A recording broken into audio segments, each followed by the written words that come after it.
नमस्कार दोस्तों, स्वागत है आपका इलेक्ट्रिकल समर चैनल में। दोस्तों, यदि आप कहीं इलेक्ट्रिकल से संबंधित इंटरव्यू देने जा रहे हैं या फिर इंटरव्यू देने के बारे में सोच रहे हैं तो ये वीडियो आपके लिए बहुत इम्पॉर्टेंट होने वाला है। इस वीडियो में हम 5 महत्वपूर्ण क्वेश्चन आपसे पूछेंगे और उसको बताएंगे भी, जो अक्सर इंटरव्यू में पूछे जाते हैं। तो बने रहिए आप वीडियो के अंत तक। दोस्तों, आप लोगों में से बहुत लोगों ने इलेक्ट्रिकल से संबंधित इंटरव्यू दिया होगा, तो जानते होंगे कि इस तरह के क्वेश्चन अक्सर पूछे जाते हैं। तो उसी में से आज हम कुछ क्वेश्चन आपके सामने लेके आए हैं। इसमें से पहला क्वेश्चन है, मेगर मेगर क्या है, इसका उपयोग कहाँ किया जाता है।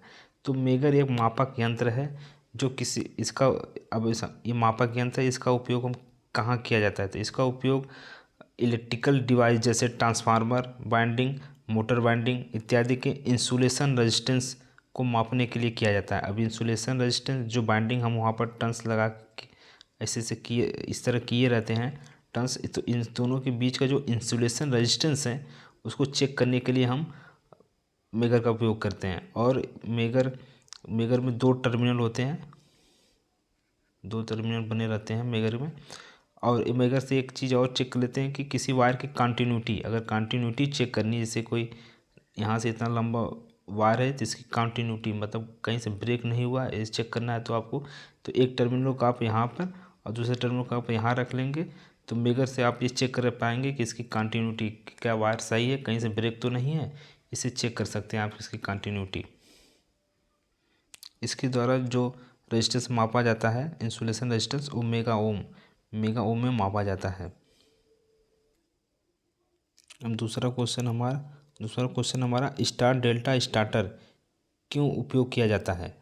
तो हम अक्सर जानते हैं कि मोटर को हम डायरेक्टली, मोटर जो 3 फेस होती है या सिंगल फेस होती हैं, उसे हम डायरेक्टली ऑन नहीं करते हैं, उसे डायरेक्टली हम सप्लाई से नहीं जोड़ सकते। उसकी सुरक्षा के पर्पज़ के लिए हम, और उसे आसानी से चालू करने के लिए हम स्टार्टर का प्रयोग करते हैं। तो इसमें से एक प्रकार का स्टार्टर होता है स्टार डेल्टा स्टार्टर। तो जैसे नाम से ही स्टार और फिर डेल्टा, तो हम मोटर को जो स्टेटर वाइंडिंग होती है, इसमें 2 वाइंडिंग होती है। ये अब समझ लीजिए कि जो ये बाइंड स्टार्टर है वो सिर्फ ये सिंग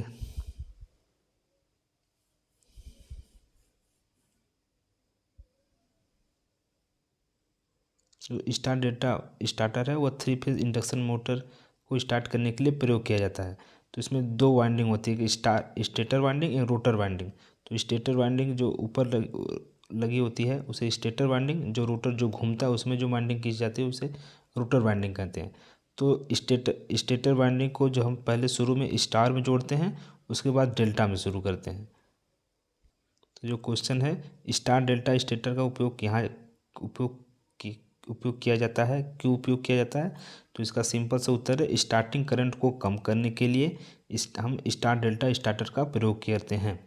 अब यह किस तरह काम करता है। तो स्टार में हमारा क्या होता है, लाइन करंट आई एल और आई फेज करंट और लाइन करंट दोनों बराबर होती है।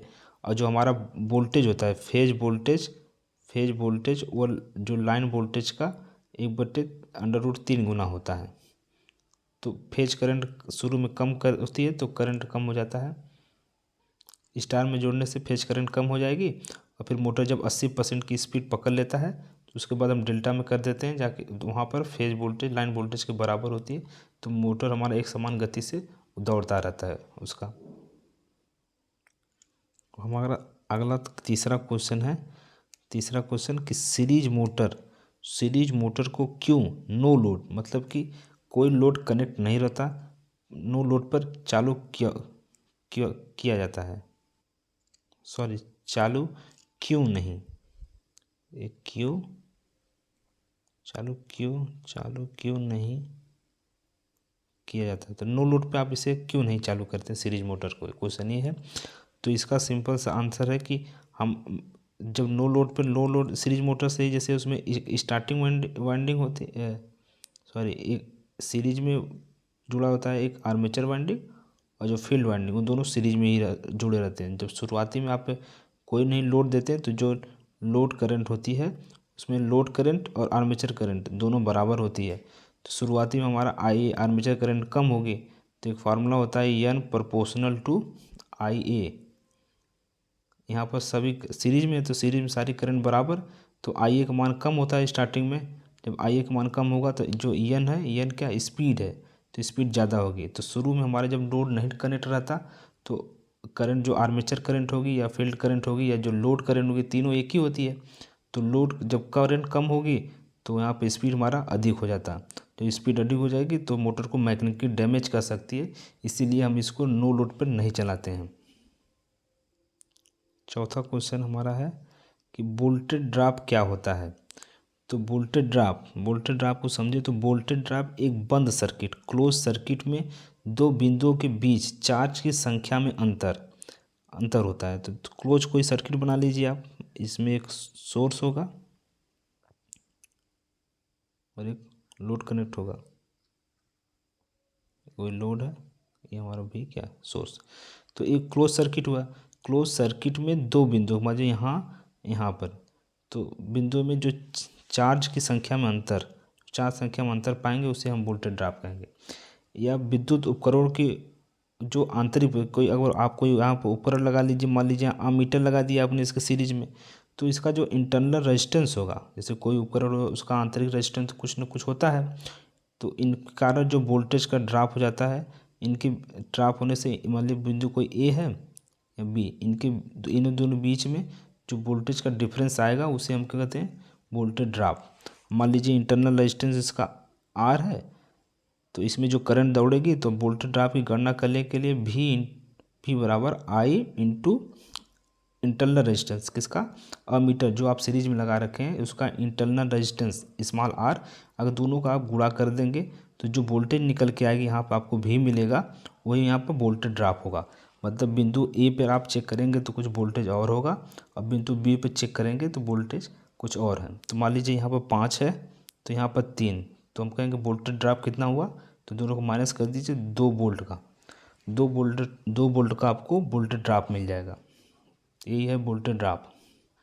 वोल्टेज ड्रॉप को सिंपल समझे तो वोल्टेज का पीछे रह जाना, मतलब आप जो शुरू में वोल्टेज लगाए थे लास्ट में अगर आपको उतना वोल्टेज नहीं मिल रहा है तो जो वोल्टेज की जो खपत हो गई वही क्या है, वोल्टेज ड्रॉप। अब पांचवा हमारा आखिरी सवाल है, पांचवा, एनर्जी मीटर क्या होता है।